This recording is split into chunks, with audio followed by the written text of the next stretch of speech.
Vamos a seguir con la próxima jornada, que la modera la señora Emma Pinzón nuevamente,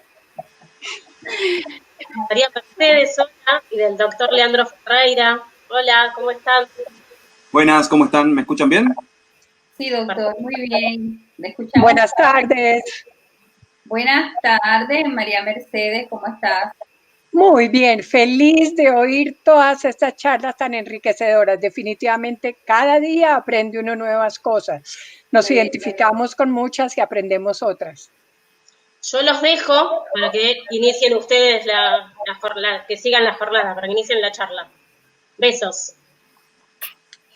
Bueno, a mí me toca moderar la charla central de este foro Latinoamérica habla de artritis reumatoide. Creo que tenemos un gran número de personas ansiosos por escucharlos a ambos. No hay decisión de mí sin mí. Excelente, excelente título a doctor Ferreira y Un gran María desafío. Mercedes. Bueno, quiero hablarles de ambos, quiero que sepan quiénes son ustedes. El doctor Ferreira es egresado de la Universidad de Córdoba de Argentina, es reumatólogo, egresado del Hospital Italiano de Buenos Aires, ejerce la reumatología en la sede de ese hospital en Matanza y por supuesto también es asesor de una fundación que se llama Asociación Civil Argentina, ACAEA, de nuestra compañera Estela, que se acaba de retirar, que también trabaja en esa fundación. Y por el otro lado, representándonos a nosotros, los líderes de pacientes, contamos con la licenciada María Mercedes Rueda, que es enfermera de profesión, paciente de artritis reumatoidea desde hace 45 años. Definitivamente me está ganando, María Mercedes. Entonces, también es una paciente experta de PANLAR, miembro de la gobernanza de la Biored Colombia, presidenta de la Fundación Fundare Bogotá desde hace más de 17 años. Los dejo entonces con nuestros expertos en este tema tan interesante e importante y que constituye la charla principal del día de hoy. Muchas gracias, Elma. Emma, mil gracias. Hola, María Mercedes, ¿cómo estás? Muy bien, doctor. Lista Bueno. para que entre los dos hagamos una presentación. Bueno, a ver. Bueno, vamos a divertir un ratito. Vamos a concientizar, vamos a educar y vamos a hablar de diferentes temas. Estamos reunidos hoy acá, más que nada, concientizando. Hoy es el Día Internacional de la Artritis Reumatoide y no es una cosa para festejar, sino para meterse adentro de cada uno y ver cómo puede ayudar a los demás a concientizar, a educar. Y vamos a hablar un poco de relación médico-paciente y decisiones compartidas y algo más. ¿Sí? ¿Te parece, María Mercedes? Perfecto, lo que usted diga, doctor. No es compartido, estoy de acuerdo. Vamos a No paternalista. ¿Quieren que comparta la presentación? Si quieren la comparto yo. Así sí, doctor, no, usted la tiene, sí. Denme un segundo. Screen. A ver. Chrome.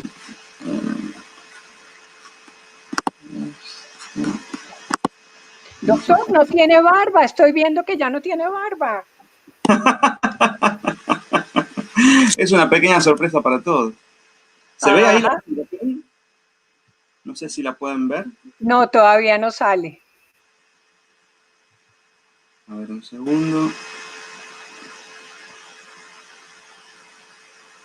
Buena observadora.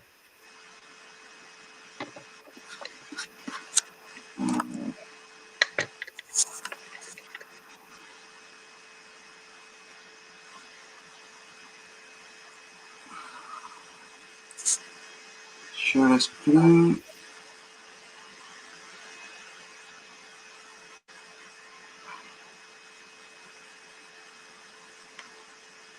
Mi pantalla completa. A ver si ahora la pueden ver. Tarda un poquitito en cargar la presentación. Ahí estamos. Muy bien. Bueno, esta es la presentación. Primero quiero saber si están ahí. Yo sé que hay 8.000 personas que están ahí. Y quiero que nos ayudemos. Entonces, ese es el primer objetivo. Así que les propongo este ejercicio. Van a entrar por el teléfono, por la computadora, a esta página que se llama menti.com. No sé si lo pueden hacer, fíjense. Van a poner, cuando les pido un código, ese código 3898594, y ahí nos van a dejar 3 palabras de aliento para otra persona con artritis reumatoidea en América Latina. ¿Sí? Lo vamos a ir viendo después de a poco. A ver, vamos a ver si... A ver, si ya tenemos algo. Yo soy muy curioso con esto de la tecnología y las redes sociales, así que quiero ver si podemos ver algún resultado. Quiero saber qué consejo le darían a esa persona que está en otro lado de Latinoamérica. ¿Sí? Muy bien. Fuerza, remisión, empatía, adhesión, acompañamiento. Me parece buenísimo. Quiero ver todas esas palabras, esos consejos, una sola palabra, ¿sí? Para los pacientes con artritis reumatoidea de América Latina. ¿Qué le dirían ustedes a ese paciente, a esa persona que tiene artritis reumatoidea? Aceptación. Muy bueno, ahí estamos viendo todo lo que están viendo, todo lo que están haciendo ustedes, todas las palabras que están haciendo ustedes. La palabra más grande es la que más se repite, fuerza. Esto lo vamos a ir viendo durante toda la charla, ¿sí? Sigan participando para que puedan poner su palabra de consejo para los pacientes.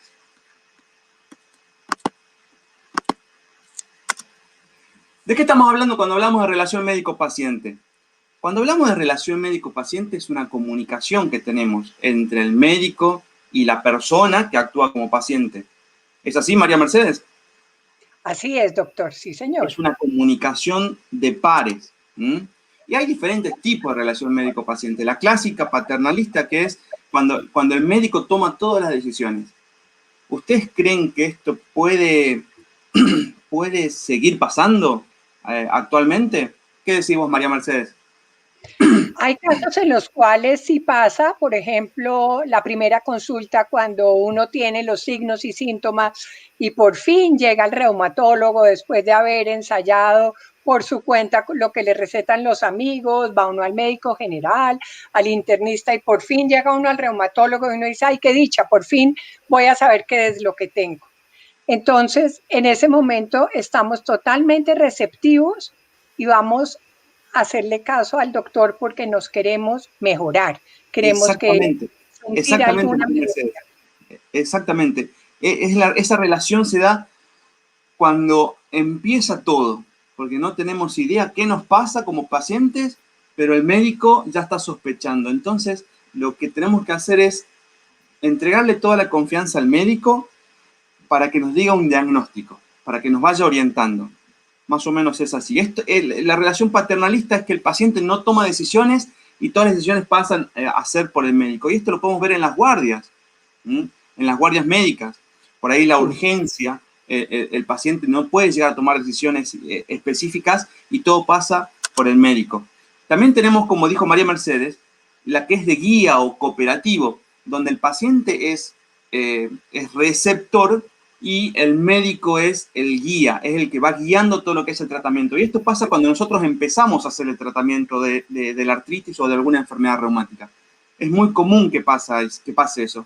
¿Pero por qué? Porque al otro lado tenemos una persona que todavía no sabe qué es lo que tiene, se está educando, está empezando a aprender sobre las cosas que le van pasando. Y después, por último, tenemos que es la participación mutua, la medicina basada en el paciente. O sea, el médico lo que va a hacer también va a seguir acompañando, pero va a tener más presencia el paciente en el tratamiento, en cómo seguir, en tomar sus propias decisiones. ¿Es así, no, María Mercedes? En esa parte ya forma parte del autocuidado, donde yo me quiero mejorar, por lo tanto voy a seguir lo que me está indicando el doctor. Exactamente, exactamente. Pero también vamos a hilar un poquitito más. Un consejo por ahí que le doy a veces a los médicos en las charlas es que nos pongamos también en la piel del paciente, que seamos empáticos con eso y comprender qué quejas tiene, entender los síntomas, los signos encontrados, todo lo que estuvieron hablando ya en las charlas anteriores. No solo en términos de enfermedades, sino también como una expresión individual, única del paciente, las características propias de cada paciente. Hay que ver dónde vive, con quién vive, cómo son las relaciones de pareja, cómo es la relación con los hijos. Muchas veces, y nos ha pasado varias veces, de que el paciente con alguna enfermedad reumática no sabe leer ni escribir a veces. Y nosotros le explicamos y decimos y le damos las indicaciones, pero no sabe leerlo. Y a veces por vergüenza no nos dice. O a veces le indicamos algún medicamento que necesita refrigeración y el paciente no tiene una heladera en la casa, y pasa en las grandes ciudades y pasa también en la zona rural, y eso también tenemos que tener en cuenta cuando nosotros vamos a diseñar un plan de tratamiento. Entonces, nosotros como médicos tenemos que esforzarnos para ver bien esa característica individual de cada paciente. Entonces, cuando hablamos de centrado en el paciente, es que el poder en las decisiones y ¿cómo podemos decirle? Y la responsabilidad de cada una de las decisiones que toma es de los dos. Por eso es que algunos dicen de que este tipo de relación médico-paciente disminuye todo lo que son las demandas judiciales de los médicos. ¿Pero por qué? Porque participan los dos. El paciente también es responsable de su decisión, de cómo va a seguir el tratamiento. Incluso, hasta por ahí el paciente puede decidir que no quiere seguir con el tratamiento. Aunque suene controvertido, nosotros como médicos tampoco tenemos que obligarlo al paciente a tomar una medicación. El paciente también es responsable. Pero para que sea responsable, ¿qué tenemos que hacer, María Mercedes? Entender al paciente como un individuo, o sea, no podemos generalizar que todos son del mismo nivel, que tienen la misma educación y demás, sino cada persona es un individuo, y si va con un familiar o con una acompañante, un cuidador, es importante que los dos lo entiendan, porque entre ellos mismos se van a poder complementar y van a poder entender mejor lo que el médico les está diciendo. Tal cual, exactamente. Entonces, ahora vamos a hablar de lo que es la decisión compartida. La decisión compartida no es que en la primera consulta como paciente con una enfermedad reumática, vos vas a decir, yo voy a tomar tal medicamento, no quiero tomar este medicamento, o voy a hacer tal tratamiento o no. Una decisión compartida no se toma con una sola consulta. Esto quiero que entiendan, es un proceso en que los médicos y pacientes trabajan juntos para tomar decisiones. Seleccionar cuáles pueden ser los diferentes test diagnósticos, los tratamientos, el plan de atención, y siempre basado en lo que es la evidencia clínica. Nosotros no podemos, por ejemplo, hablar de una medicación que no tiene un trabajo científico que respalde su eficacia. No podemos hacer eso, porque nosotros como médicos nos tenemos que basar en todos los datos científicos que tenemos para que el paciente esté mejor. Eso es lo que pasa por ahí con algunas informaciones que pueden estar en redes sociales o en diferentes lugares, que hablan de la cura de la artritis reumatoidea o nuevos tratamientos de la artritis reumatoidea, pero no tienen un trasfondo científico que avale ese tipo de decisión. Entonces, por ahí también nos confrontamos con los pacientes en ese sentido. Obviamente que esa evidencia clínica, esa evidencia que tienen el tratamiento y el seguimiento, tenemos que equilibrarlo con los riesgos que puede llegar a tener ese tratamiento o ese plan de acción y los resultados esperados. Tenemos que saber cuáles son los resultados que quiere el paciente, cuáles son sus preferencias y cuáles son sus valores. Por ejemplo, en las clínicas de urgencia o por ahí en los pacientes crónicos con anemia crónica, si el paciente por ahí tiene alguna religión específica y no se le permite, por ejemplo, hacer transfusiones de sangre, tenemos que encontrarle la vuelta para ver cómo tratar ese tipo de anemia. que no reciba, respetando los valores que tiene el paciente, pero tratándolo. Tenemos que ser capaces nosotros de generar ese sentido de ayudar a los demás, siempre respetando lo que necesitan y los valores de ellos, en este tipo de relación médico-paciente. Entonces, nosotros tenemos una opción de tratamiento, sabemos cuáles son las ventajas y desventajas como médico, y eso se lo tenemos que presentar al paciente. Todas las opciones de tratamiento. Hasta incluso hacerle entender al paciente que puede ser que falle también ese tratamiento. Entonces esto crea incertidumbre en cuanto a los resultados esperados y el que pone el cuerpo es el paciente. Entonces también tenemos que ver eso, de hacerle entender al paciente de que no todo tratamiento puede ser efectivo. Todavía no tenemos, aunque se está estudiando mucho sobre eso, no tenemos la capacidad de decir a esta persona este medicamento le va a hacer bien o le va a durar mucho tiempo o en 10 años le va a dejar de ser eficaz. No tenemos eso todavía. Tenemos que empezar a estudiar eso. Se está estudiando mucho sobre eso para identificar cuáles son los factores en los cuales una medicación va a ser más efectiva, pero todavía no lo tenemos. Tenemos que tener en cuenta también, para tomar este tipo de decisión, el costo económico, el tiempo, las expectativas del paciente, la exposición del paciente tanto corporal como emocional. Tenemos muchos pacientes que le tienen miedo a las agujas y algunos tratamientos, como saben ustedes, para la artritis reumatoidea es con agujas subcutáneas. Entonces también tener en cuenta esa parte, poner en el valor y en la toma de decisión ese tipo de cosas. También tenemos que saber entender de que hay algunos pacientes que tienen algunos antecedentes, por ejemplo, un paciente que tiene antecedentes en la familia de alguna enfermedad desmielinizante, neurológica específica. Hay algunos biológicos que no le podemos dar, o por ejemplo, en otras enfermedades como la espondilitis anquilosante. Hay algunas personas que tienen uveitis previa, hay algunos medicamentos que no le podemos dar por la uveitis. Por ejemplo, en los pacientes lúpicos, le tenemos que dar corticoides, pero es diabético. Tenemos que saber cómo manejar esas situaciones y ser inteligentes en esa situación y hablar con el paciente cuáles van a ser las ventajas y las desventajas de que el paciente va a ser expuesto.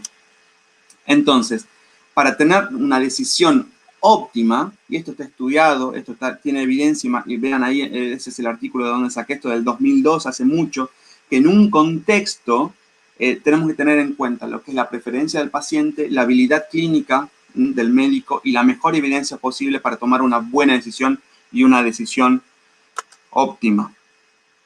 Obviamente que esto da beneficios. Los beneficios son que los pacientes participan de las decisiones, pueden aprender sobre su salud, comprender sus condiciones de salud. Es importante para tomar una decisión, y eso me olvidé de decirlo antes, es importante para tomar una decisión sobre su tratamiento que el paciente sepa, aprenda. Si no sabe sobre los tratamientos, si no sabe sobre la enfermedad, es difícil que tome una decisión correcta. Por ejemplo, hay veces, y por ahí nos puede estar pasando en estas situaciones, nosotros nos basamos en una escala de valoración clínica que es el DAS-28, no sé si todos los conocen, en donde se valora el conteo de articulaciones doloridas e inflamadas. Y ahora con esto de la telemedicina, por ahí es difícil valorar las articulaciones inflamadas y doloridas. ¿Pero por qué? Porque la gran mayoría de los pacientes no saben cuándo está dolorida y cuándo está inflamada. Por ejemplo, a un paciente le duele la rodilla y me dice, doctor, tengo la rodilla inflamada. Pero vos la rodilla la tenés caliente, la tenés entumecida, la podés mover, está más gorda, está más suculenta, más limitada al movimiento.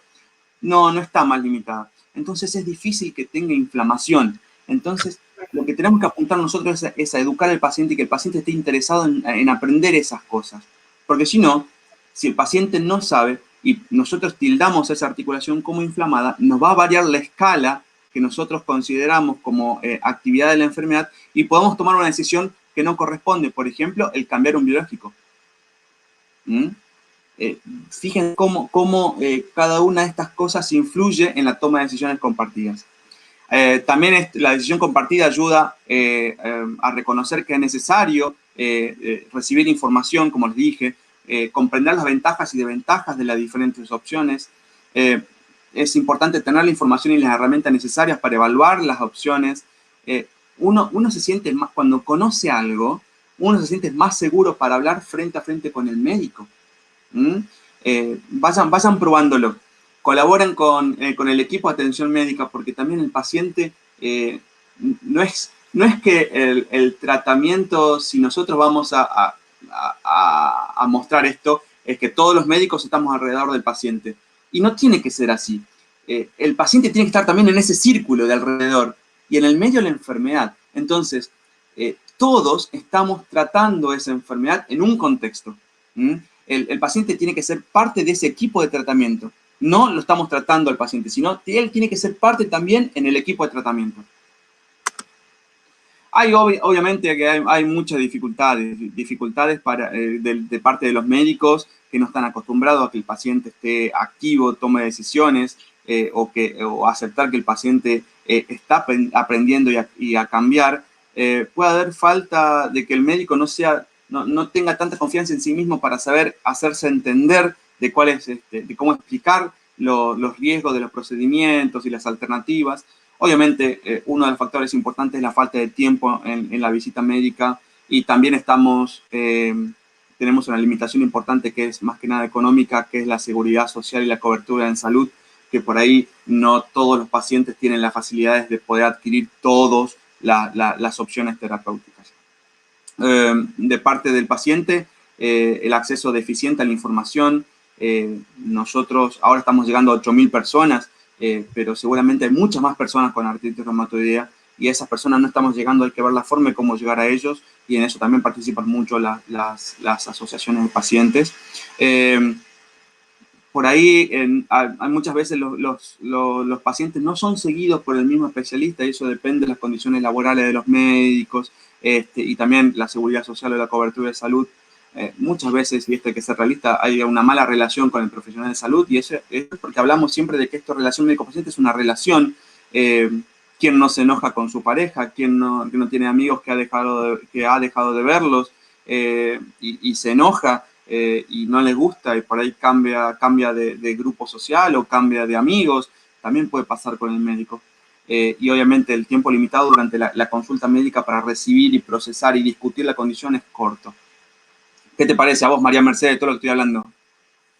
Bueno, en toda esta parte estoy totalmente de acuerdo. Aquí en Colombia, afortunadamente, la artritis reumatoide está catalogada como una enfermedad de alto costo y tenemos acceso a todos los medicamentos.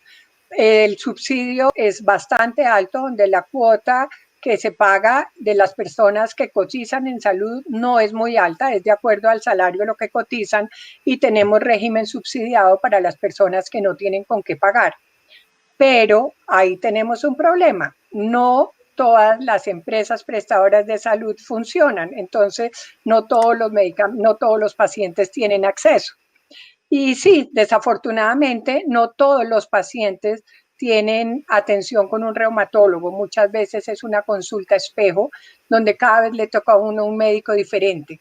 Entonces, el paciente muchas veces entra a unas páginas de internet que no son serias, que aprende unas cosas que no debe ser, y llega a la consulta a preguntarle al médico un mundo de cosas donde él lo que quiere es sentirse bien. Todos realmente lo que queremos es llegar a remisión, o por lo menos estar en una estabilidad donde podemos tener una calidad de vida excelente para poder no perder el trabajo, tener buenas relaciones con la familia y demás, porque cuando estamos con exacerbación estamos irritables, perdemos el trabajo y pues tenemos mucho dolor, y nuestra incapacidad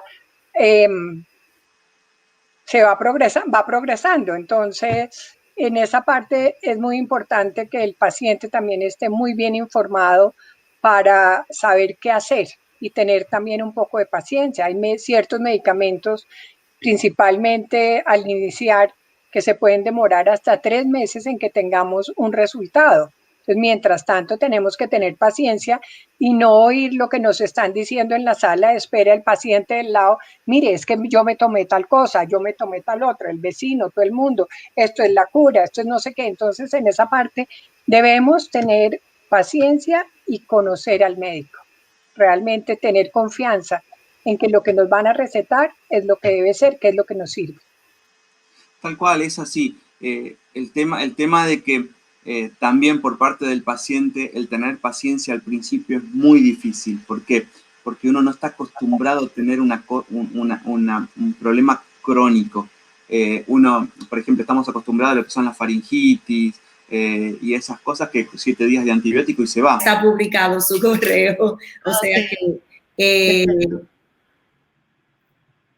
aquí dice, hola, ya terminamos el tiempo porque se nos fue, de verdad que fue demasiado interesante y de verdad que gracias, Alexandra. Me despido, muchísimas gracias.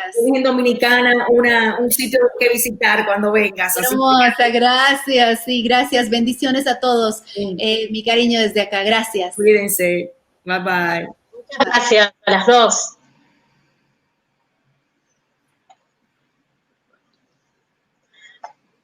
Bueno, les quiero contar que hasta el momento hay más de 8.000 personas conectadas. O sea, son 8.000 personas que estamos concientizando por todas las redes sociales. Los pueden seguir por YouTube, ponen hashtag Latinoamérica habla de artritis, YouTube, Instagram, Facebook, Periscope, está el Twitter. Así que muchísima gente. Vamos a seguir con la próxima jornada, que la modera la señora Emma Pinzón nuevamente. María Mercedes, hola, y del doctor Leandro Ferreira. Hola, ¿cómo están? Buenas, ¿cómo están? ¿Me escuchan bien? Sí, doctor, muy bien. ¿Me escuchamos? Buenas tardes. Buenas tardes, María Mercedes, ¿cómo estás? Muy bien, feliz de oír todas estas charlas tan enriquecedoras. Definitivamente cada día aprende uno nuevas cosas. Nos identificamos con muchas y aprendemos otras. Yo los dejo para que inicien ustedes que sigan la jornada, para que inicien la charla. Besos. Bueno, a mí me toca moderar la charla central de este foro Latinoamérica habla de artritis reumatoide. Creo que tenemos un gran número de personas ansiosos por escucharlos a ambos. No hay decisión de mí sin mí. Excelente, excelente título a doctor Ferreira y un gran María desafío. Bueno, quiero hablarles de ambos, quiero que sepan quiénes son ustedes. El doctor Ferreira es egresado de la Universidad de Córdoba de Argentina, es reumatólogo, egresado del Hospital Italiano de Buenos Aires, ejerce la reumatología en la sede de ese hospital en Matanza, y por supuesto también es asesor de una fundación que se llama Asociación Civil Argentina, ACAEA, de nuestra compañera Estela, que se acaba de retirar, que también trabaja en esa fundación. Y por el otro lado, representándonos a nosotros, los líderes de pacientes, contamos con la licenciada María Mercedes Rueda, que es enfermera de profesión, paciente de artritis reumatoidea desde hace 45 años. Definitivamente me está ganando, María Mercedes. Entonces, también es una paciente experta de PANLAR, miembro de la gobernanza de la Biored Colombia, presidenta de la Fundación Fundare Bogotá desde hace más de 17 años. Los dejo entonces con nuestros expertos en este tema tan interesante e importante y que constituye la charla principal del día de hoy. Muchas gracias, Elma. Elma, mil gracias. Hola, María Mercedes, ¿cómo estás? Muy bien, doctor. Lista Bueno. para que entre los dos hagamos una presentación. Bueno, a ver. Bueno, vamos a divertir un ratito. Vamos a concientizar, vamos a educar y vamos a hablar de diferentes temas. Estamos reunidos hoy acá, más que nada, concientizando. Hoy es el Día Internacional de la Artritis Reumatoide y no es una cosa para festejar, sino para meterse adentro de cada uno y ver cómo puede ayudar a los demás a concientizar, a educar. Y vamos a hablar un poco de relación médico-paciente y decisiones compartidas y algo más. ¿Sí? ¿Te parece, María Mercedes? Perfecto, lo que usted diga, doctor. No es compartido, estoy de acuerdo. Vamos a No ver. ¿Quieren que comparta la presentación? Si quieren la comparto yo. Así sí, doctor, no usted la tiene, sí. Denme un segundo. screen. A ver, Chrome.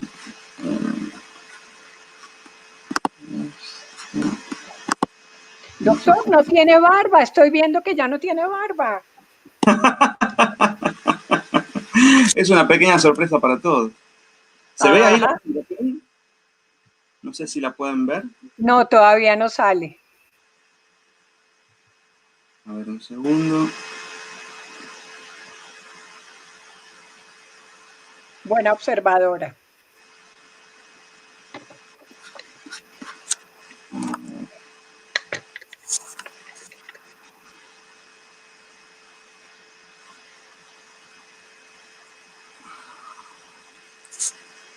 Share screen.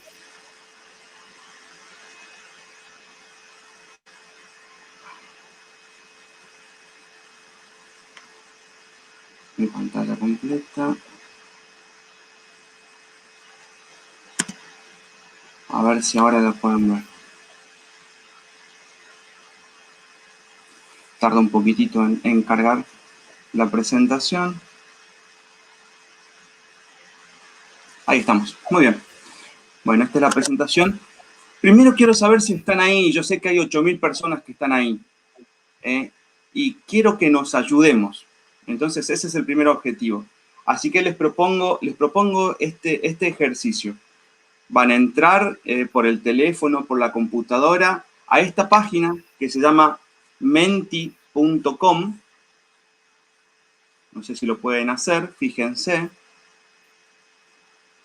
Van a poner, cuando les pido un código, ese código 3898594, y ahí nos van a dejar 3 palabras de aliento para otra persona con artritis reumatoidea en América Latina. ¿Sí? Lo vamos a ir viendo después de a poco. A ver, vamos a ver si...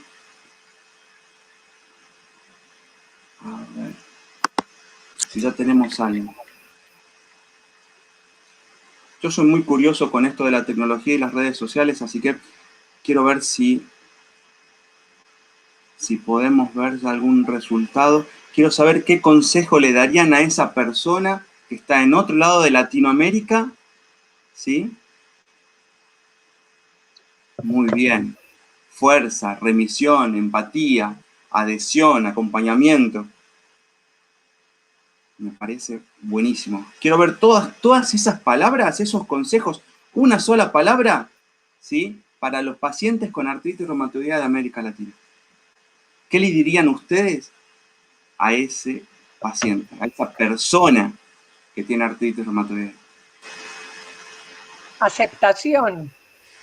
Muy bueno. Ahí estamos viendo todo lo que están viendo. Todo lo que están haciendo ustedes. Todas las palabras que están haciendo ustedes. La palabra más grande es la que más se repite. Fuerza. Esto lo vamos a ir viendo durante toda la charla, ¿sí?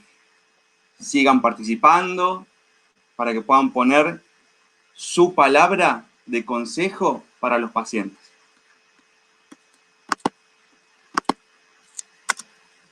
¿De qué estamos hablando cuando hablamos de relación médico-paciente?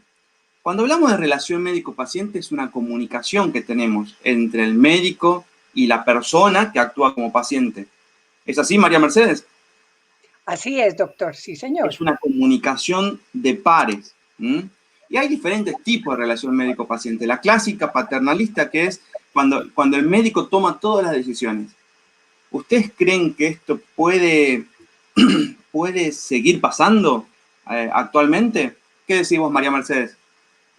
Hay casos en los cuales sí pasa, por ejemplo, la primera consulta cuando uno tiene los signos y síntomas y por fin llega al reumatólogo después de haber ensayado por su cuenta lo que le recetan los amigos, va uno al médico general, al internista y por fin llega uno al reumatólogo y uno dice, ay, qué dicha, por fin voy a saber qué es lo que tengo.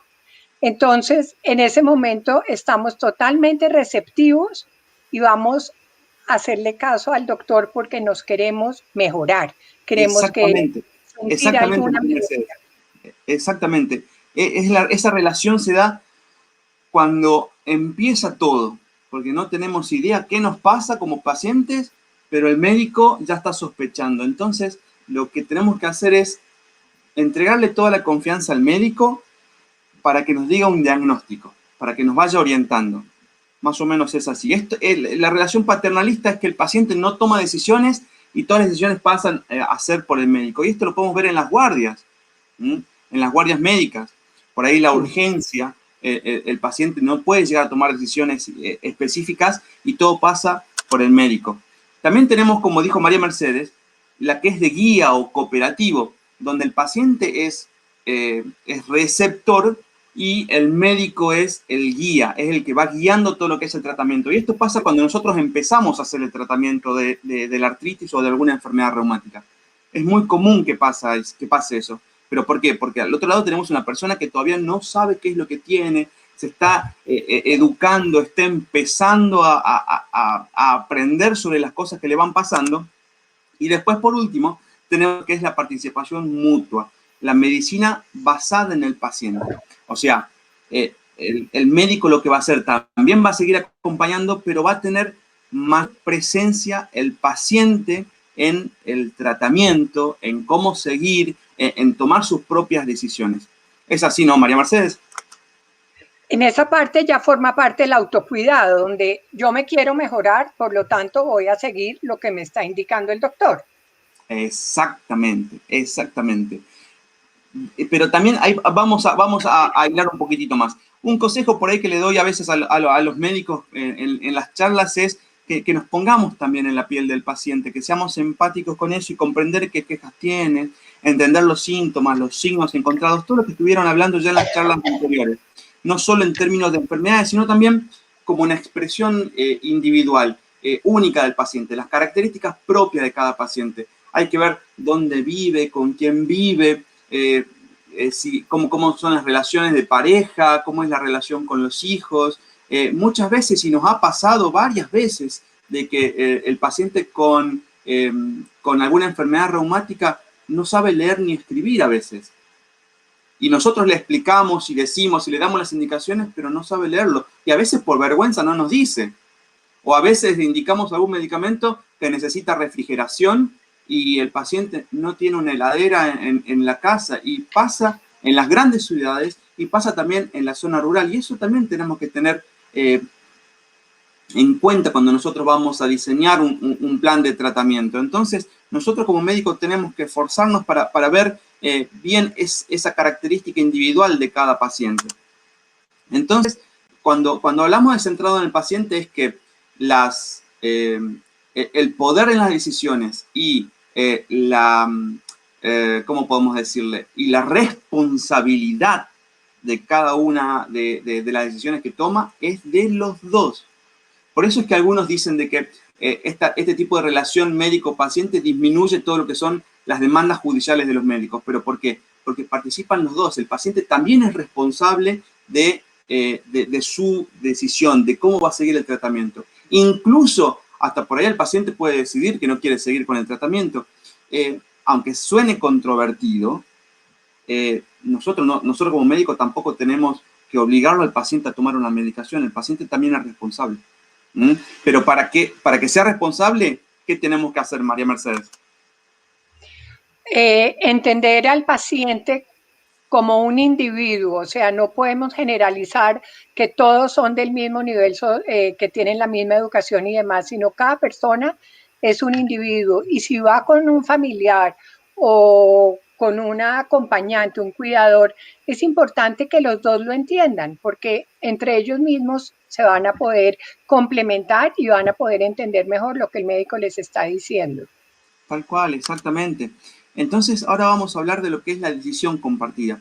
La decisión compartida no es que en la primera consulta como paciente con una enfermedad reumática vos vas a decir yo voy a tomar tal medicamento, no quiero tomar este medicamento o voy a hacer tal tratamiento o no. Una decisión compartida no se toma con una sola consulta. Esto quiero que entiendan, es un proceso en que los médicos y pacientes trabajan juntos para tomar decisiones. Seleccionar cuáles pueden ser los diferentes test diagnósticos, los tratamientos, el plan de atención y siempre basado en lo que es la evidencia clínica. Nosotros no podemos, por ejemplo, hablar de una medicación que no tiene un trabajo científico que respalde su eficacia. No podemos hacer eso, porque nosotros como médicos nos tenemos que basar en todos los datos científicos que tenemos para que el paciente esté mejor.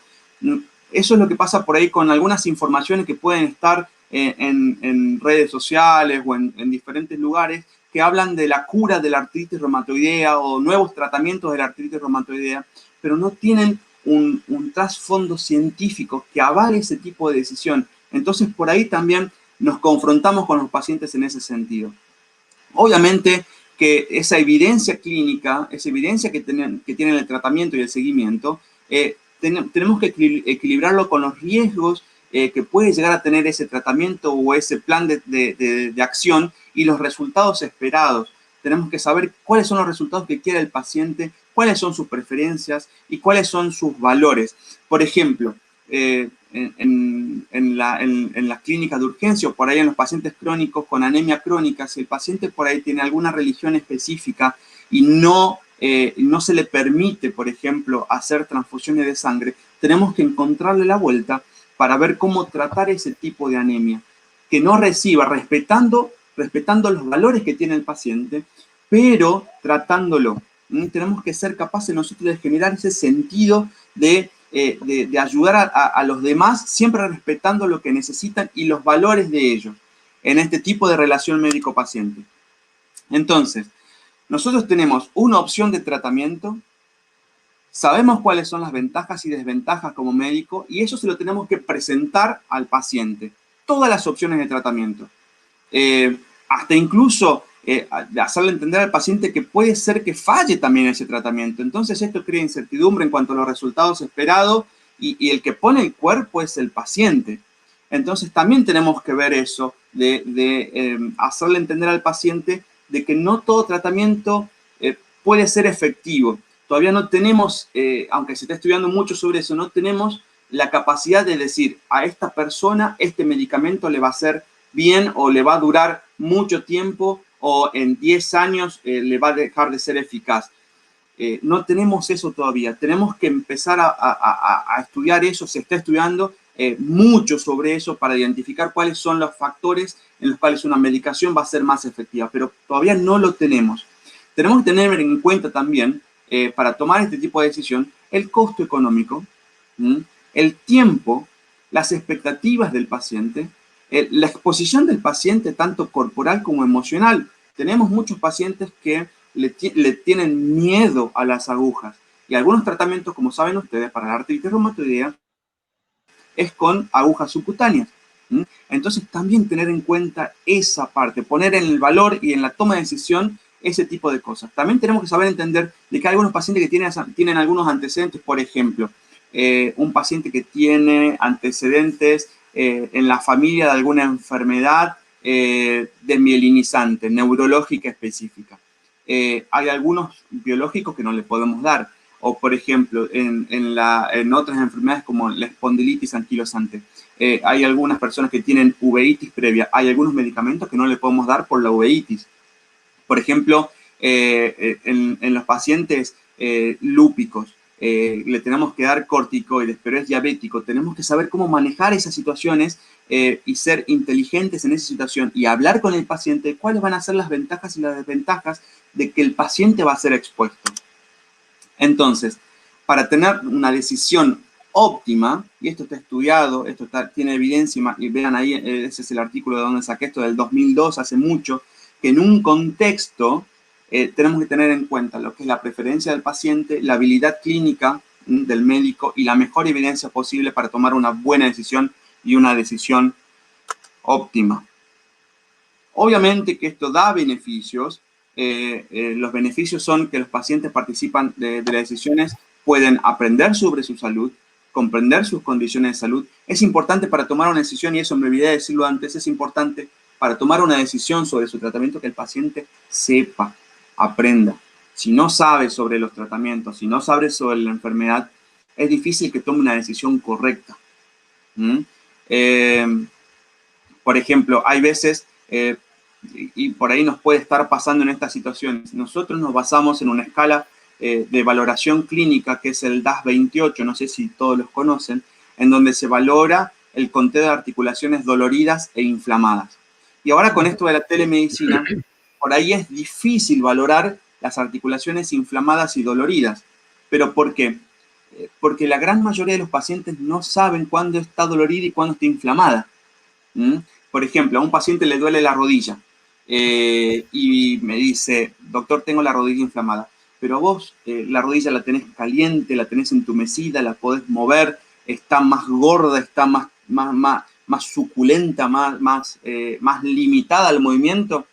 No, no está más limitada. Entonces es difícil que tenga inflamación. Entonces lo que tenemos que apuntar nosotros es a educar al paciente y que el paciente esté interesado en aprender esas cosas.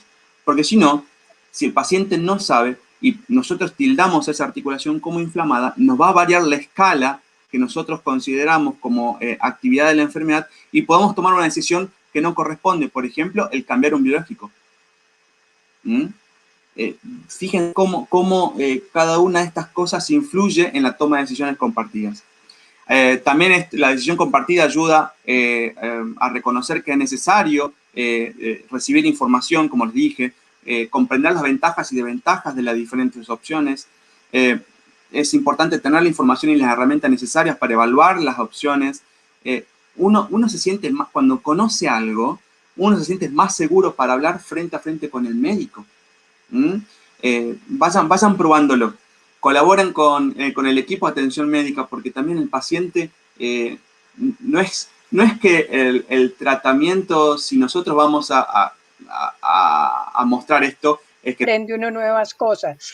Nos identificamos con muchas y aprendemos otras. Yo los dejo para que inicien ustedes que sigan la jornada, para que inicien la charla. Besos. Bueno, a mí me toca moderar la charla central de este foro Latinoamérica habla de artritis reumatoide. Creo que tenemos un gran número de personas ansiosos por escucharlos a ambos. No hay decisión de mí sin mí. Excelente, excelente título a doctor Ferreira y un gran desafío.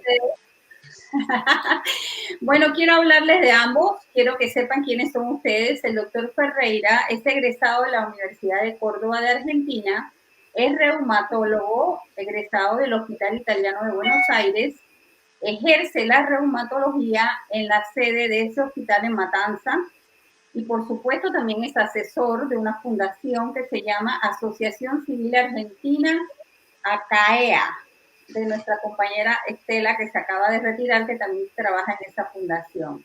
Y por el otro lado, representándonos a nosotros, los líderes de pacientes, contamos con la licenciada María Mercedes Rueda, es enfermera de profesión, paciente de artritis reumatoidea desde hace 45 años. Definitivamente me está ganando, María Mercedes. Entonces, también es una paciente experta de PANLAR, miembro de la gobernanza de la Biored Colombia, presidenta de la Fundación Fundare Bogotá desde hace más de 17 años. Los dejo entonces con nuestros expertos en este tema tan interesante e importante y que constituye la charla principal del día de hoy. Muchas gracias, Elma. Elma, mil gracias. Hola, María Mercedes, ¿cómo estás? Muy bien, doctor. Lista bueno, para que entre los dos hagamos una presentación. Bueno, a ver.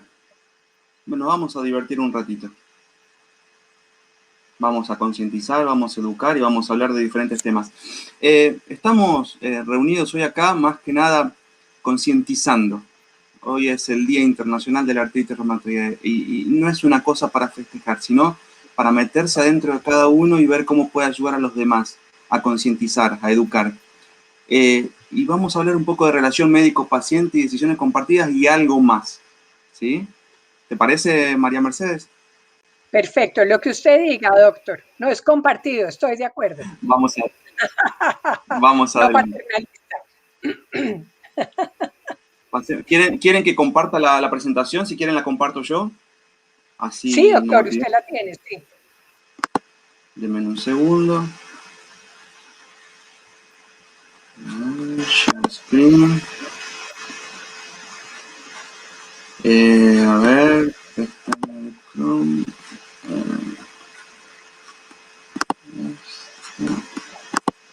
Doctor, no tiene barba. Estoy viendo que ya no tiene barba. Es una pequeña sorpresa para todos. ¿Se ve ahí la Ajá. presentación? No sé si la pueden ver. No, todavía no sale. A ver, un segundo. Buena observadora.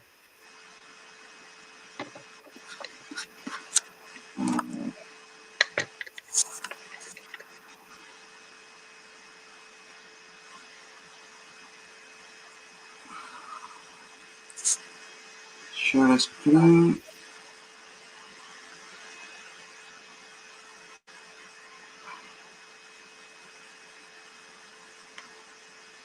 Mi pantalla completa. A ver si ahora la pueden ver. Tarda un poquitito en cargar la presentación. Ahí estamos. Muy bien. Bueno, esta es la presentación. Primero quiero saber si están ahí. Yo sé que hay 8.000 personas que están ahí. Y quiero que nos ayudemos. Entonces, ese es el primer objetivo. Así que les propongo este ejercicio. Van a entrar por el teléfono, por la computadora, a esta página que se llama menti.com. No sé si lo pueden hacer, fíjense. Van a poner, cuando les pido un código, ese código 3898594, y ahí nos van a dejar 3 palabras de aliento para otra persona con artritis reumatoidea en América Latina. ¿Sí? Lo vamos a ir viendo después de a poco. A ver, vamos a ver si... A ver, si ya tenemos algo. Yo soy muy curioso con esto de la tecnología y las redes sociales, así que quiero ver si podemos ver algún resultado. Quiero saber qué consejo le darían a esa persona que está en otro lado de Latinoamérica. ¿Sí? Muy bien. Fuerza, remisión, empatía, adhesión, acompañamiento. Me parece buenísimo. Quiero ver todas esas palabras, esos consejos, una sola palabra, ¿sí? Para los pacientes con artritis reumatoidea de América Latina. ¿Qué le dirían ustedes a ese paciente, a esa persona que tiene artritis reumatoidea? Aceptación. Muy bueno. Ahí estamos viendo todo lo que están viendo. Todo lo que están haciendo ustedes. Todas las palabras que están haciendo ustedes. La palabra más grande es la que más se repite. Fuerza. Esto lo vamos a ir viendo durante toda la charla, ¿sí? Sigan participando para que puedan poner su palabra de consejo para los pacientes.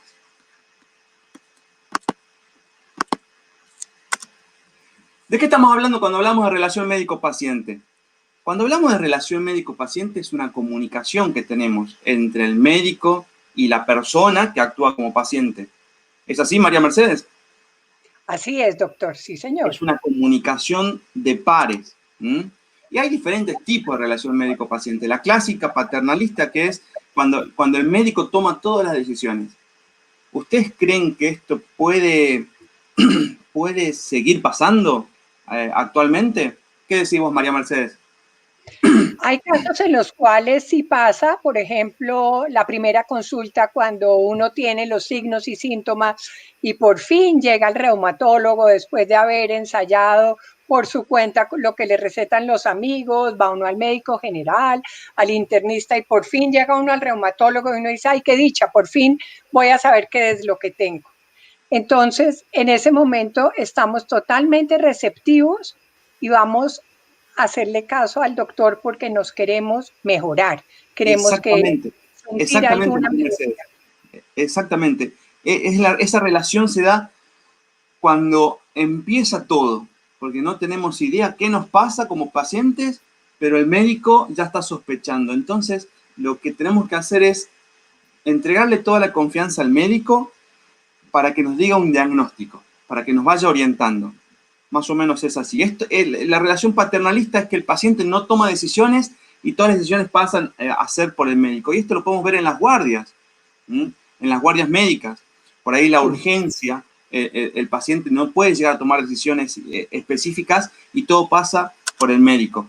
También tenemos, como dijo María Mercedes, la que es de guía o cooperativo, donde el paciente es receptor y el médico es el guía, es el que va guiando todo lo que es el tratamiento. Y esto pasa cuando nosotros empezamos a hacer el tratamiento de la artritis o de alguna enfermedad reumática.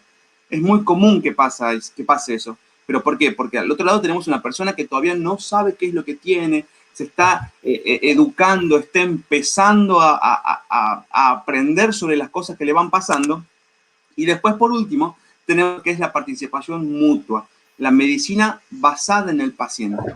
O sea, el médico lo que va a hacer también va a seguir acompañando, pero va a tener más presencia el paciente en el tratamiento, en cómo seguir, en tomar sus propias decisiones.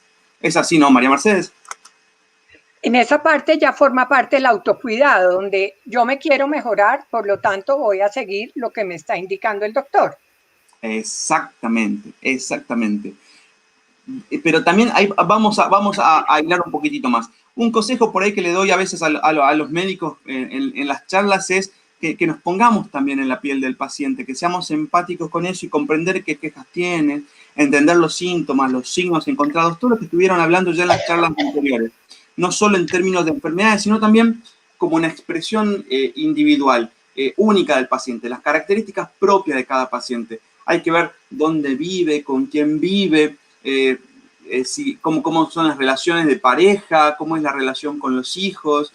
Muchas veces, y nos ha pasado varias veces, de que el paciente con alguna enfermedad reumática no sabe leer ni escribir a veces. Y nosotros le explicamos y decimos y le damos las indicaciones, pero no sabe leerlo. Y a veces por vergüenza no nos dice. O a veces le indicamos algún medicamento que necesita refrigeración y el paciente no tiene una heladera en la casa. Y pasa en las grandes ciudades y pasa también en la zona rural. Y eso también tenemos que tener en cuenta cuando nosotros vamos a diseñar un plan de tratamiento. Entonces, nosotros como médicos tenemos que esforzarnos para ver bien esa característica individual de cada paciente.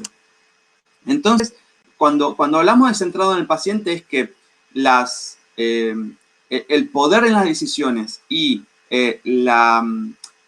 ¿cómo podemos decirle? Y la responsabilidad de cada una de las decisiones que toma es de los dos.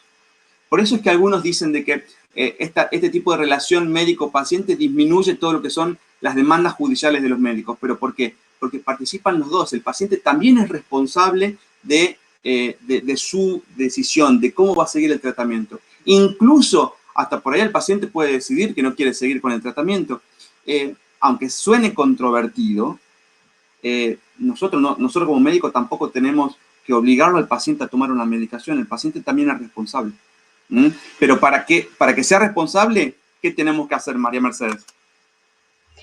Entender al paciente como un individuo, o sea, no podemos generalizar que todos son del mismo nivel, que tienen la misma educación y demás, sino cada persona es un individuo. Y si va con un familiar o con una acompañante, un cuidador, es importante que los dos lo entiendan, porque entre ellos mismos se van a poder complementar y van a poder entender mejor lo que el médico les está diciendo. Tal cual, exactamente. Entonces, ahora vamos a hablar de lo que es la decisión compartida. La decisión compartida no es que en la primera consulta como paciente con una enfermedad reumática vos vas a decir yo voy a tomar tal medicamento, no quiero tomar este medicamento o voy a hacer tal tratamiento o no. No, una decisión compartida no se toma con una sola consulta. Esto quiero que entiendan, es un proceso en que los médicos y pacientes trabajan juntos para tomar decisiones. Seleccionar cuáles pueden ser los diferentes test diagnósticos, los tratamientos, el plan de atención y siempre basado en lo que es la evidencia clínica. Nosotros no podemos, por ejemplo, hablar de una medicación que no tiene un trabajo científico que respalde su eficacia. No podemos hacer eso, porque nosotros como médicos nos tenemos que basar en todos los datos científicos que tenemos para que el paciente esté mejor.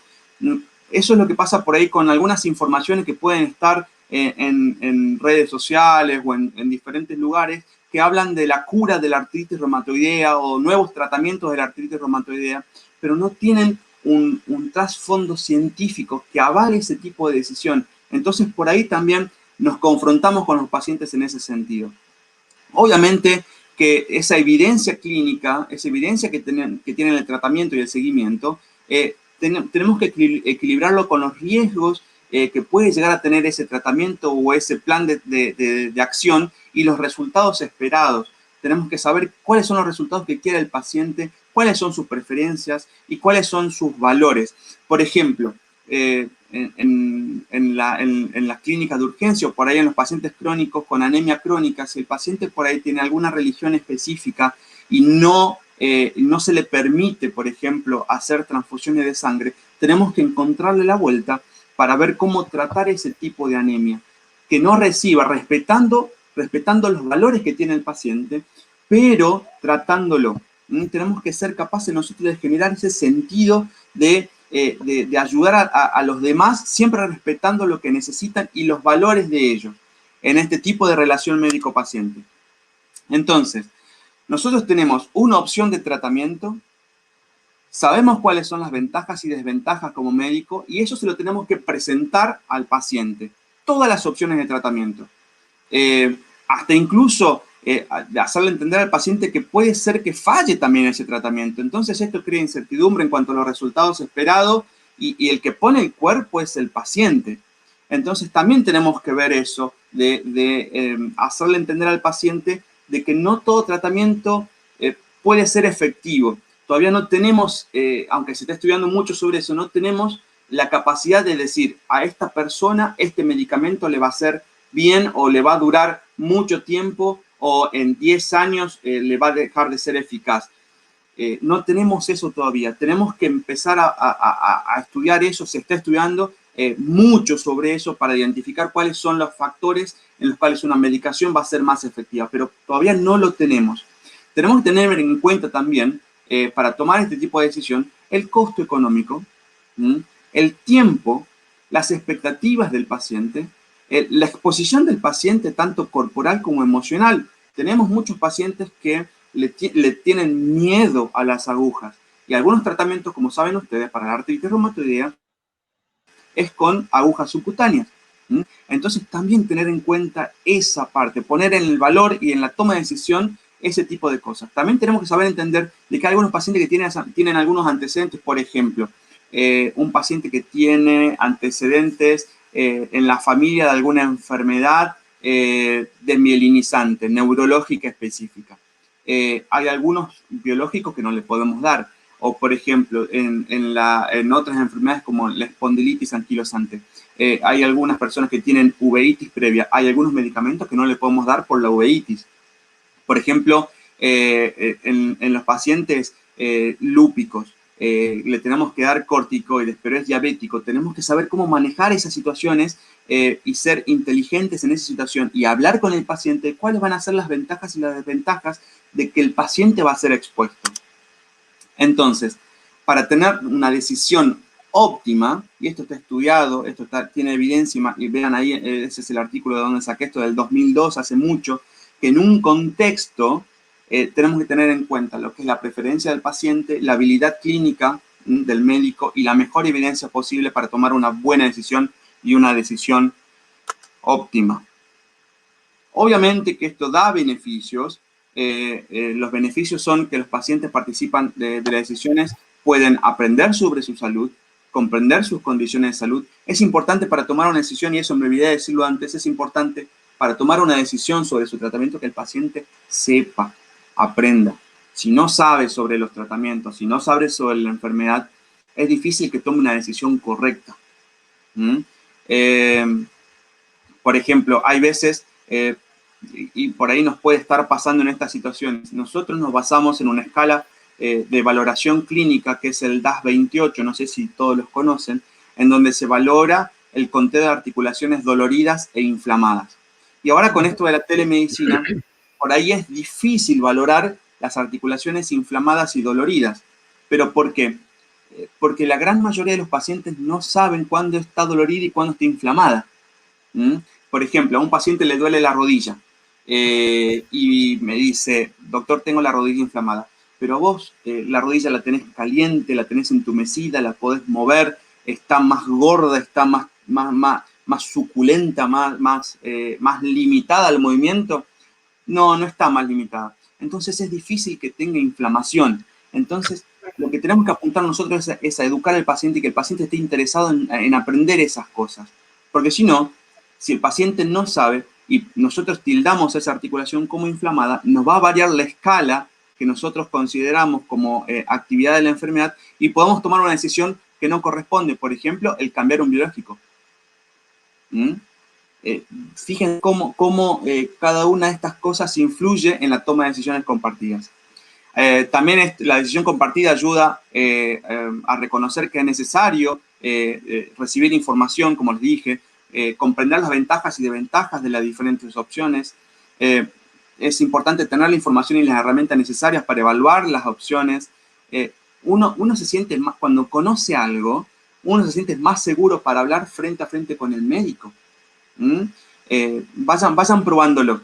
Colaboren con el equipo de atención médica, porque también el paciente no es que el tratamiento, si nosotros vamos a mostrar esto, es que todos los médicos estamos alrededor del paciente. Y no tiene que ser así. El paciente tiene que estar también en ese círculo de alrededor y en el medio de la enfermedad. Entonces, todos estamos tratando esa enfermedad en un contexto. El paciente tiene que ser parte de ese equipo de tratamiento.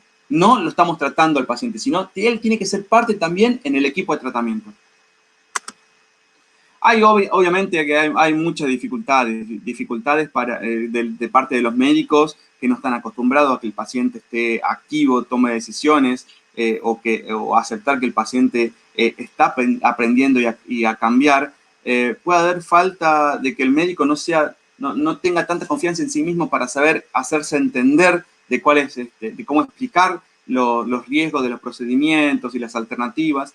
Obviamente, uno de los factores importantes es la falta de tiempo en la visita médica y también tenemos una limitación importante que es más que nada económica, que es la seguridad social y la cobertura en salud, que por ahí no todos los pacientes tienen las facilidades de poder adquirir todas las opciones terapéuticas.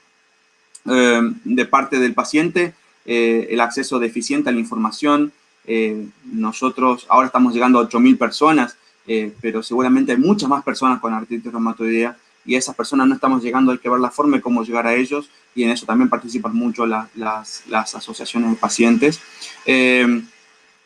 Por ahí hay muchas veces los pacientes no son seguidos por el mismo especialista y eso depende de las condiciones laborales de los médicos y también la seguridad social o la cobertura de salud. Muchas veces, y esto hay que ser realista, hay una mala relación con el profesional de salud y eso es porque hablamos siempre de que esta relación médico-paciente es una relación.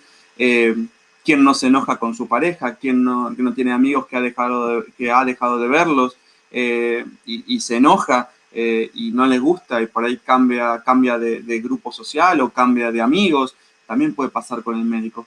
Y obviamente el tiempo limitado durante la consulta médica para recibir y procesar y discutir la condición es corto. ¿Qué te parece a vos, María Mercedes, todo lo que estoy hablando? Bueno, en toda esta parte estoy totalmente de acuerdo. Aquí en Colombia, afortunadamente, la artritis reumatoide está catalogada como una enfermedad de alto costo y tenemos acceso a todos los medicamentos. El subsidio es bastante alto, donde la cuota que se paga de las personas que cotizan en salud no es muy alta, es de acuerdo al salario lo que cotizan y tenemos régimen subsidiado para las personas que no tienen con qué pagar. Pero ahí tenemos un problema, no todas las empresas prestadoras de salud funcionan, entonces no todos los pacientes tienen acceso.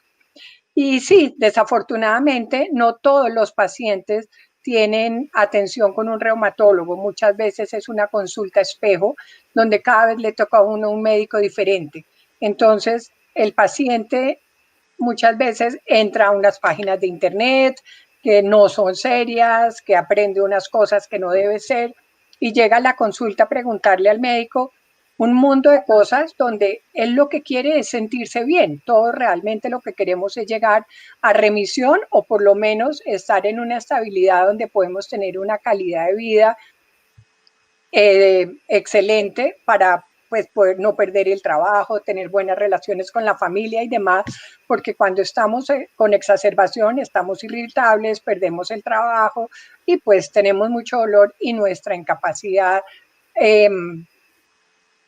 va progresando. Entonces, en esa parte es muy importante que el paciente también esté muy bien informado para saber qué hacer y tener también un poco de paciencia. Hay ciertos medicamentos, principalmente al iniciar, que se pueden demorar hasta 3 meses en que tengamos un resultado. Entonces, mientras tanto, tenemos que tener paciencia y no oír lo que nos están diciendo en la sala de espera el paciente del lado.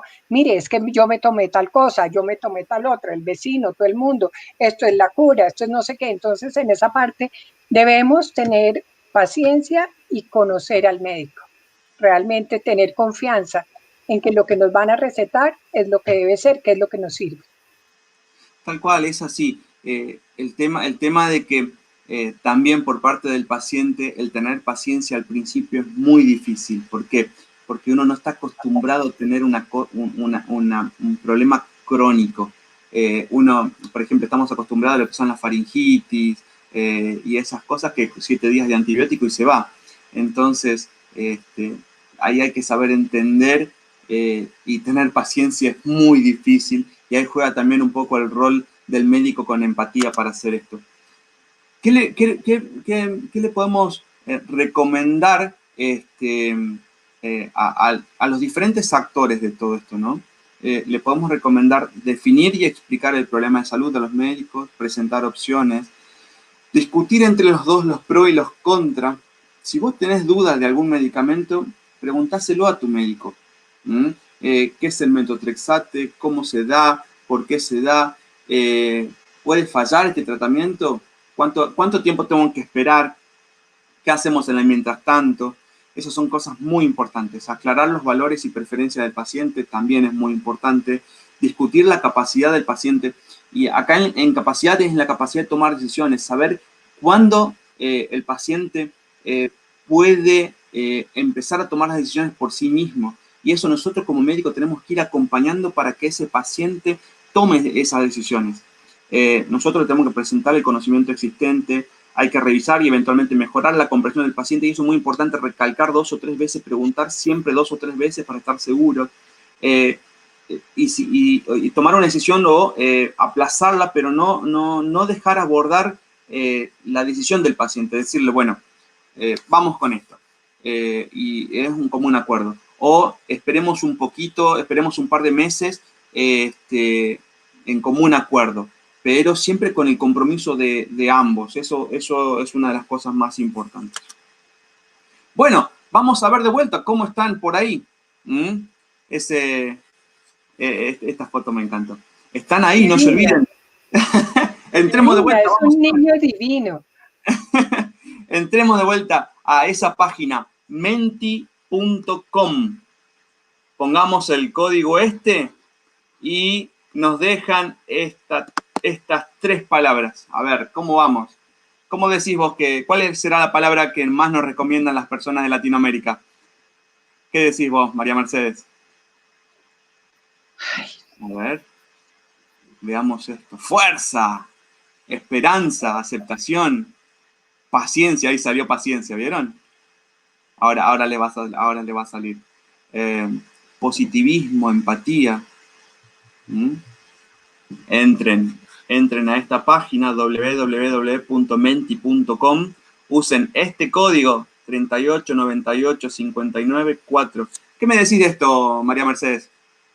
Me parece maravilloso y pienso que además de todo lo que hemos oído hoy, hemos aprendido tantas cosas que es algo muy importante. Definitivamente la educación del paciente es de lo más importante que puede tener uno, una oportunidad de saber qué nos pasa, por qué nos pasa, cómo podemos manejar, digamos, la parte de las emociones y demás. Me pareció sensacional la charla con la doctora anteriormente, porque el hecho de que tengamos dolor y que estamos deprimidos no quiere decir que estemos locos, podemos buscar ayuda.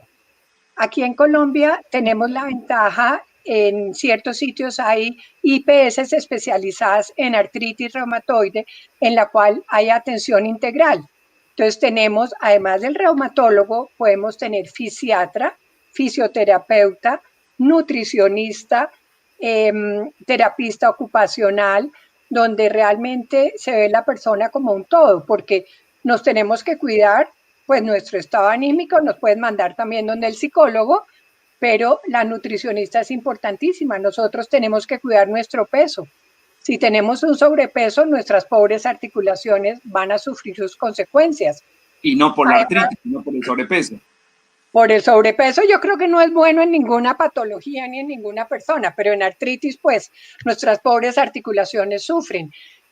Además, usted sabe que si tenemos colesterol y triglicéridos altos, entonces también necesitamos una dieta especial, porque los pacientes reumáticos podemos tener problema cardiovascular, ya que es una enfermedad sistémica. Entonces, la nutricionista nos puede dar una dieta para que nosotros sepamos cómo podemos también controlar el colesterol y los triglicéridos, no únicamente con medicamentos. Con dieta, con ejercicio, o sea, realmente toda la parte del autocuidado es muy importante. Y además de todas estas charlas, bueno, ahora hablamos de lo que son las asociaciones de pacientes. ¿Qué podemos hacer? Ahora vamos a eso. Miren qué lindo que está quedando esta nube de palabras. Increíble. Con todos los consejos que se dan entre ustedes, ¿sí? Y no hay mejor persona que te enseñe de artritis reumatoidea que otra persona con artritis reumatoidea, ¿sí? Seguimos con la charla y después vamos de vuelta a la nube de palabras. Genial, esta nube de palabras, sensacional. Los pacientes quieren tomar un rol activo en la toma de decisión y acá puede haber varias personas. Depende de la edad, las personas con mayor edad son un poco menos proclive a tomar decisiones por sí mismo, le dan más que nada la voz al médico, la voz de mando al médico, pero eso se puede ir trabajando de a poco, dándole permiso al paciente para que hable de parte del médico, hacerlo participar. Culturalmente, obviamente, hay personas que te van a decir que quieren participar o no. La cultura tiene muchísimo que ver. Por ahí hay culturas en Latinoamérica, es multicultural y es una región hermosa, y tenemos diferentes comidas, diferentes personas, diferentes test de color de piel, y a veces hay algunas personas más retraídas, otras que no, aparte de la personalidad, ¿no? Pero también culturalmente hay algunas personas que son más retraídas, hay algunas culturas que toleran más el dolor y el sufrimiento que otras personas. También tiene que ver el nivel educativo. El nivel educativo también es uno de los factores que también pesan en querer participar, porque una persona formada tiene mayor actividad proactiva, generalmente, no siempre, y una persona que tiene menos nivel académico por ahí puede participar más. Lo que sí hay trabajos que estas tres cosas, estas tres características influyen mucho en la participación de la toma de decisiones compartidas. ¿Qué necesitan entonces los pacientes para participar de la toma de decisión compartida? Entender qué es lo que le pasa. Primero y principal, no buscar culpables, conocer la enfermedad. Hay que ver qué fase están en el ciclo de aceptación. Por ahí se charló, se vio en la charla anterior todo lo que puede llegar a ser el ciclo de aceptación, de que uno al principio no lo puede creer, está enojado, hay una negación importante, después está la fase de qué me importa, después de la que por qué a mí, y después está la fase de negociación y después la fase de aceptación. En la fase de negociación y de aceptación uno ya como puede estar mucho más activo y participar más. Obviamente la contención emocional y aprender de otras personas son cosas fundamentales. Ahora, ¿cómo se van a educar estos pacientes? ¿Cuáles pensás vos, María Mercedes, que son las fuentes de donde una persona puede sacar estos datos, aprender? A mí me parece muy importante Internet, pero páginas que sean seguras. Digamos, por ejemplo, ustedes tienen páginas argentinas, aquí en Colombia tenemos la de Asorreuma, tenemos Reuma Quién Sos, se llama la de ustedes, creo que es. Reuma Quién Sos. Por ejemplo, norteamericanas, tenemos la de ¿cómo se llama? Se me olvidó ahorita la norteamericana. American College, del American College, del Colegio Americano de Reumatología, inclusive está en español. Tenemos hasta ejercicios, puede uno buscar, navegar y demás, pero las charlas que le dan los reumatólogos cuando tienen, digamos, un evento como el de hoy, que es virtual y creo esto nos va a durar bastante tiempo, ustedes tienen más tiempo para poderle explicar a los pacientes. Y nosotros, como líderes de pacientes, le podemos dar también mucha esperanza al paciente. Por ejemplo, pues yo llevo 45 años y en este momento, afortunadamente, estoy en remisión. Duré muchísimo tiempo y para tener unas manos así es porque no fue una artritis muy sencilla, pero le damos esperanza porque cada día la ciencia va avanzando más, cada día tenemos más oportunidades. Entonces, sí se puede controlar, tenemos esperanza y eso lo podemos hacer nosotros como pacientes. Nos tenemos que, no únicamente pensar en la enfermedad, podemos distraernos, como dijo la doctora, ejercicios de meditación, tai chi, nos tenemos que mover de todas maneras. Únicamente cuando tenemos un dolor que no nos deja mover es cuando no nos debemos mover, pero tratar de buscar nuestra independencia, tratar de tener autocuidado, ser honestos con nosotros mismos. Una cosa que se me olvidó contarle en la diapositiva anterior, en los centros también que son interdisciplinarios está el químico farmacéutico.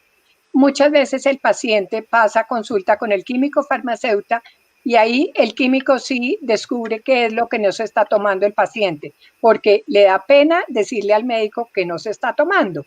Entonces, nosotros, si no nos estamos tomando algo, debemos ser honestos con el paciente y no acumularlo, como decía Emma. Digamos, en Colombia es una cuestión guardar y guardar. Además, después esos medicamentos se desechan por el inodoro o por la basura y son medicamentos que tenemos que poderlos desechar en un sitio especial porque estamos contaminando el agua y puede hacer muchísimo daño. Totalmente de acuerdo, Mercedes. La relación médico-paciente, para que funcione como un equipo, para poder tomar decisiones compartidas, tiene que ser de confianza. No tiene que haber falencias en eso. Porque es como te decía yo con el DAS28 y saber cuáles son las articulaciones inflamadas. Si nosotros decimos que estamos tomando la medicación completamente y está fallando, tenemos que tomar una conducta. Y si tomamos esa conducta y ya sea cambiar el medicamento principal, por ejemplo, un biológico por otro biológico, o pasar de metotrexate a un biológico, o de metotrexate a otro medicamento como leflunomida, podemos a veces tomar una decisión errónea. Y ahí la decisión, si hay falta de confianza, va a ser mala. Entonces, por ahí hay que tener cuidado con eso. Obviamente, como dijo María Mercedes, toda esta información la vamos a sacar principalmente del médico, de esa relación médico-paciente. La vamos a sacar de las asociaciones de pacientes que están haciendo un trabajo incansable, muy importante a nivel latinoamericano, y están creciendo con mucha fuerza y están trabajando seriamente con esto, tanto de artritis reumatoidea como lupus, como esclerodermia, como fibromialgia, como enfermedades menos frecuentes como la fiebre mediterránea familiar, como enfermedad de Behçet. Están trabajando muy fuerte con la educación de los pacientes y eso es muy, muy importante. Internet es una fuente clara de conocimiento, pero hay que ver también quién. El médico también tiene que saber indicar, así como el receta del metotrexate, la leflunomida, de dónde de dónde sacar esa información. Y ahí, como dijo María Mercedes, la página de Asorreuma en Colombia, Reuma Quien Sos en Argentina, la página de Panlar a nivel latinoamericano, y seguramente todas las otras asociaciones de reumatología de Latinoamérica, como puede ser la de Chile, la de Perú, la de Paraguay, la de Uruguay, la de Brasil, la de Venezuela, la de Ecuador, la de Centroamérica, Costa Rica, Panamá. De todos lados tienen que tener su lugar de información para pacientes, y eso es una cosa muy, muy, muy importante. Por eso, por eso es que termino con esta placa. No hay decisión sobre mí sin mí, pero con el paciente educado. No hay decisión sin mí sobre mí para todas las personas. Que nadie decida por vos. Que nadie decida por vos paciente, por vos persona. Y acá va un comentario personal. Que nadie decida por vos, mujer, para que se cuiden como mujer. En mi provincia, yo no soy de Buenos Aires ni de Córdoba, yo soy de Jujuy. En mi provincia de Jujuy, que es el norte de la Argentina, están ocurriendo femicidios, y hubo muerte de siete mujeres, 7 mujeres que perdieron la vida. Entonces, a esas mujeres también, que no decidan por vos. Muchas gracias. Muchas gracias, doctor. Si querés, pasamos a las preguntas, María Mercedes. No sé qué preguntas tenemos. Nos las va a decir y vamos a ver a quién nos toca contestar, a quién le toca contestar. Aquí tienen bastantes, y quiero decirles que la mayoría de los comentarios eran de felicitaciones también para ambos. Doctor, usted tiene una cantidad de fans en América, porque no solamente en Argentina. Ahora como que nos los estamos peleando entre todas, así que yo no sé, prepárese, doctor. Bueno, mire, la primera pregunta que tengo, una paciente quiere que le aclare un poco qué son los medicamentos biológicos. Los medicamentos biológicos son medicamentos de última generación, son medicamentos realizados a nivel de laboratorio con moléculas que son anticuerpos, y esos van a limitar diferentes lugares de la cascada de inflamación que produce la artritis reumatoidea. Y son medicamentos que tienen diferentes formas de administración. La más común es por vía subcutánea, pero también se pueden dar por vía endovenosa. Son medicamentos de última generación. Están podemos decir, guardados o indicados en esas personas que no responden a los medicamentos tradicionales. Si vamos nosotros a hacer una escala de tratamiento, es primero al diagnóstico para salir rápido de la inflamación, y acá no me van a dejar mentir, son los corticoides. Los corticoides son medicamentos que tienen mala fama, pero cuando hay que usarlo, lo tenemos que saber usar, y nos sacan la inflamación. Pero hay que usarlo por periodos cortos. Y ahí ponemos nosotros el metotrexate. Hasta que haga efecto el metotrexate, usamos algo de corticoide y después lo vamos sacando. Usamos el metotrexate. En diferentes dosis, podemos ir subiendo la dosis. Después, si no responde al metotrexate, podemos tener diferentes opciones. Leflunomida, que eso también es otro parecido al metotrexate, o otro tipo de medicamentos como sulfasalacina y hidroxicloroquina, que no son tan frecuentemente que los usemos. Y después pasamos a los biológicos. Doctor, en el mismo orden del uso de biológicos, hay una paciente que informa que a pesar de que tiene este medicamento, su factor reumatoideo no baja. Que si eso significa que el medicamento no funciona. No importa, no. Para nada. Mercedes, respóndele si quieres. El factor reumatoideo, si sale positivo, así estemos en remisión, sigue siendo positivo, de manera que ese es algo que no importa. Lo que dice el doctor Ferreira, sirven cuántas articulaciones tengo inflamadas, cuántas tengo dolorosas, la velocidad de sedimentación, la proteína C reactiva, son los factores que le van a servir al doctor para saber cómo estamos. Pero el factor reumatoideo no va a cambiar. No se preocupe que ese se queda ahí. Muy claro, María Mercedes. Solamente para resumir, para diagnóstico, factor reumatoide y antipeptidocitrulinados. Para lo único que nos sirve. Para seguimiento, eritrosedimentación, proteína C reactiva. Tengo por aquí una pregunta que también está ligado, y es que esta paciente dice que todos los medicamentos que ella se pone de forma subcutánea le causan celulitis infecciosa. ¿A qué se debe esto? Esta charla no es una charla, no podemos hacer consultas de esta forma, o por este medio. Me parece que tendrías que hablar con tu reumatólogo. Si uno está viendo de que tiene reacciones adversas por una vía, tendríamos que cambiar a otra vía. Pero lo que te puedo decir es que hables con tu reumatólogo, le digas qué es lo que te está pasando para buscarle alguna alternativa a tu tratamiento. Para ti, María Mercedes, con tu experiencia como paciente, ¿consideras en una frase qué le puedes recomendar a un paciente recién diagnosticado para tener una buena relación médico-paciente? No, si está recién diagnosticado, está en el mejor momento porque tenemos todos los tratamientos, de manera que muy seguramente le va a ir muy bien. Tiene que tener mucha fe en el doctor, fe en sí mismo, y va a ver que le va a ir muy bien. O sea, hace 45 años no había lo que hay hoy en día, de manera que hoy en día tiene muchísimas oportunidades para estar controlado. Mira que también casualmente en este tema de relación médico-paciente, de decisiones compartidas, hay una situación que tiene miedo el paciente, y es que su decisión la tome el médico como que no confía en él. ¿Qué podrían decir ambos sobre eso? Eso pasa al principio, cuando la relación está empezando. Es como la relación que podemos llegar a tener en tu pareja. Si te acuerdas vos, cuando empezaste con tu esposo, con tu marido, con tu novio, al principio como que había desconfianza, como que tenías dudas, y eso se va a ir trabajando durante el tiempo. Nada, paciencia y a tener fe en que puedes salir adelante y esa relación puede ser duradera. Gracias. Otra pregunta para ti, María Mercedes.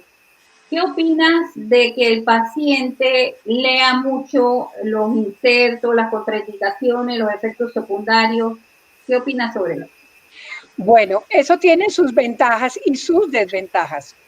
Tengo una amiga que, por decirle, recetan un acetaminofén. Ahí mismo empieza a leer los eventos adversos y tiene todos los eventos adversos. O sea, yo digo, pero ¿cómo es posible? Y un acetaminofén, una pastilla nomás, ya tiene todo. Entonces, yo pienso que no los debemos leer. Porque no, mira, es que pasa lo siguiente: por obligación, un evento adverso se debe escribir en un inserto cuando pasa de 1 en 1000 o 1 en no sé cuántas personas. No nos tiene que dar a todos. De manera que entonces la sugestión es algo terrible.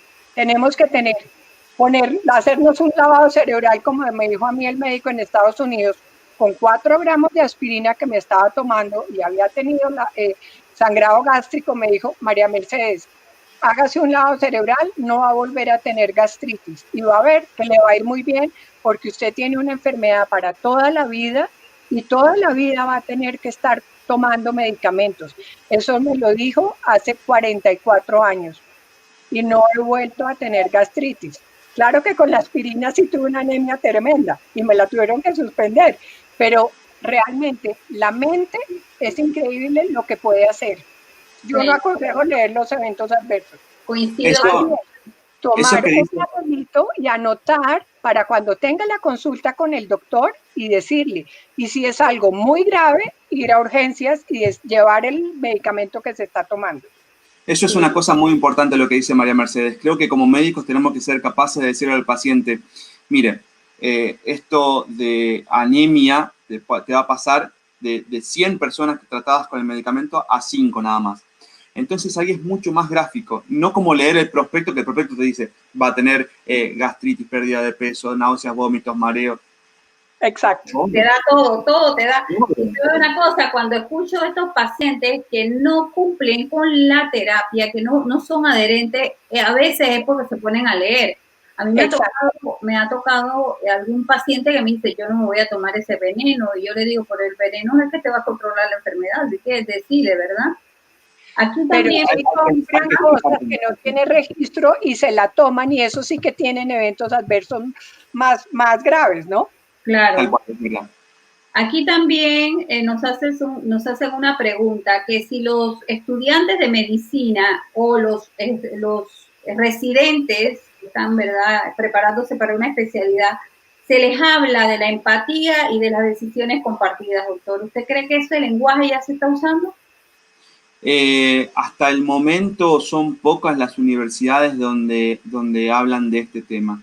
La currícula se está cambiando, por lo menos acá en Argentina la currícula en medicina está cambiando y se está enseñando de otra forma, desde el aspecto más personal y más contextual del paciente. Creo que eso va a ir cambiando seguro en todos lados, pero es un cambio donde vamos a pelearla con capa y espada y contra los molinos de viento.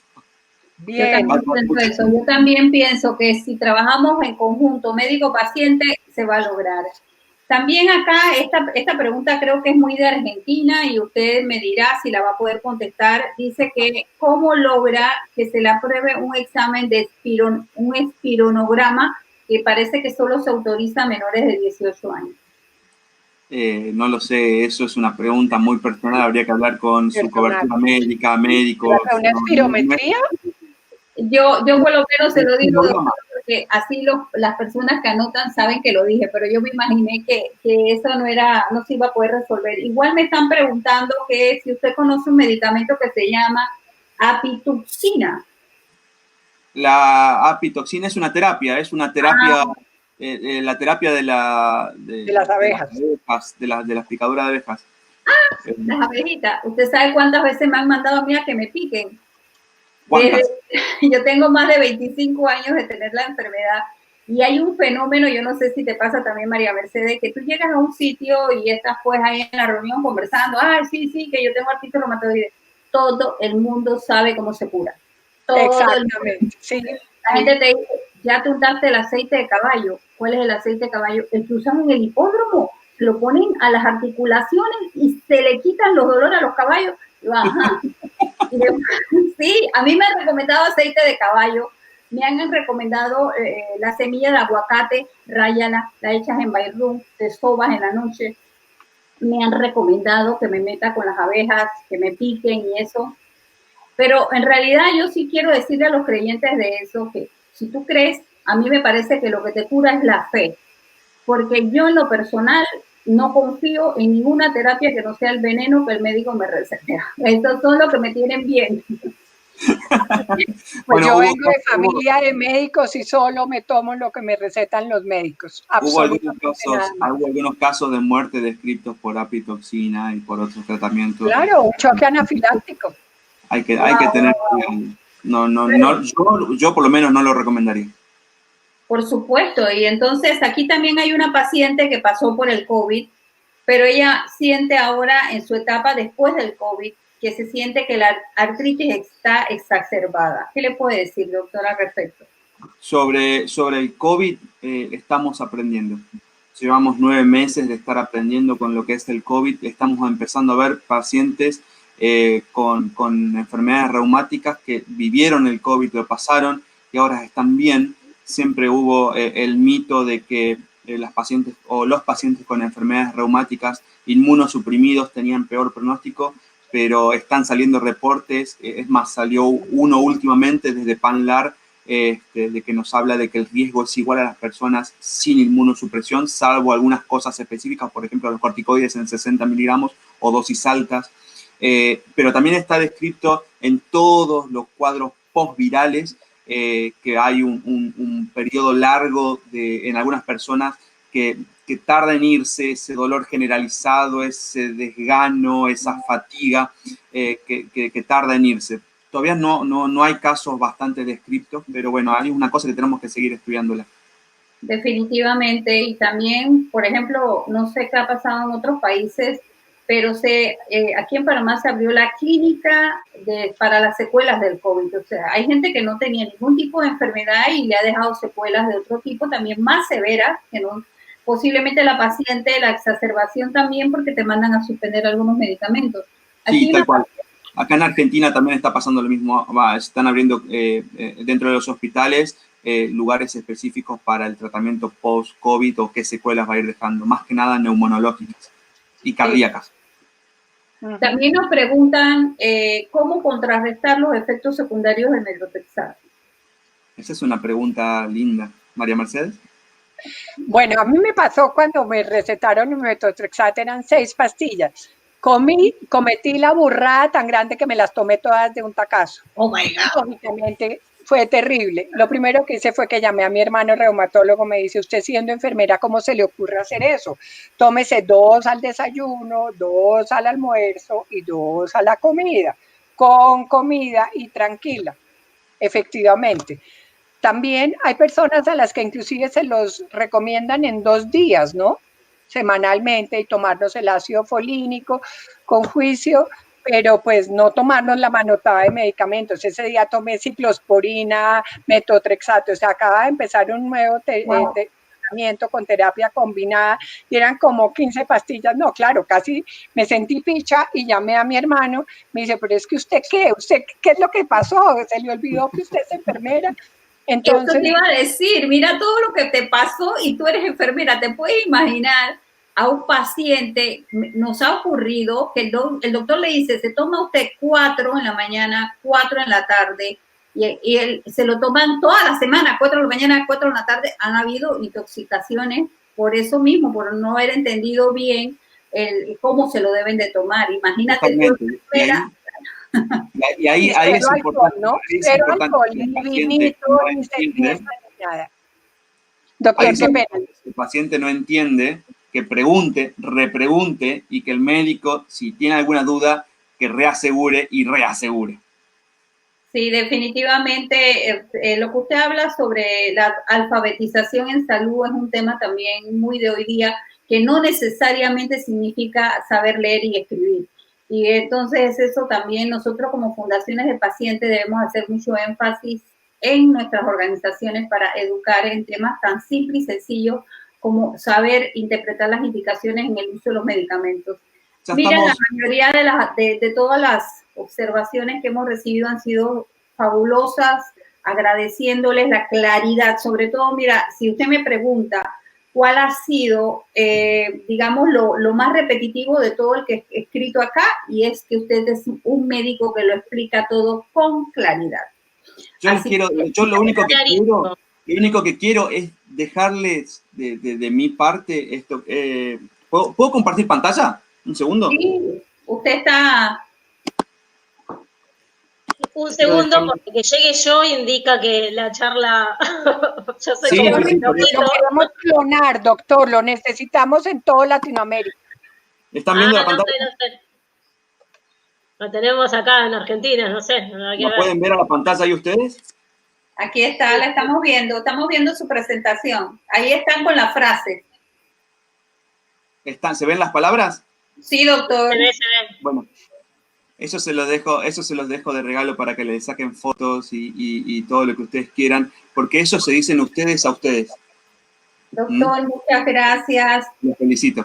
Voy a tomar. No me la quiten, que no la he tomado, por favor, por favor. No hago nada. Enma, yo quería preguntarte, ¿todo esto queda grabado en la página de Azopan? En todas las páginas donde se está pasando, no solo en Azopan. Exacto.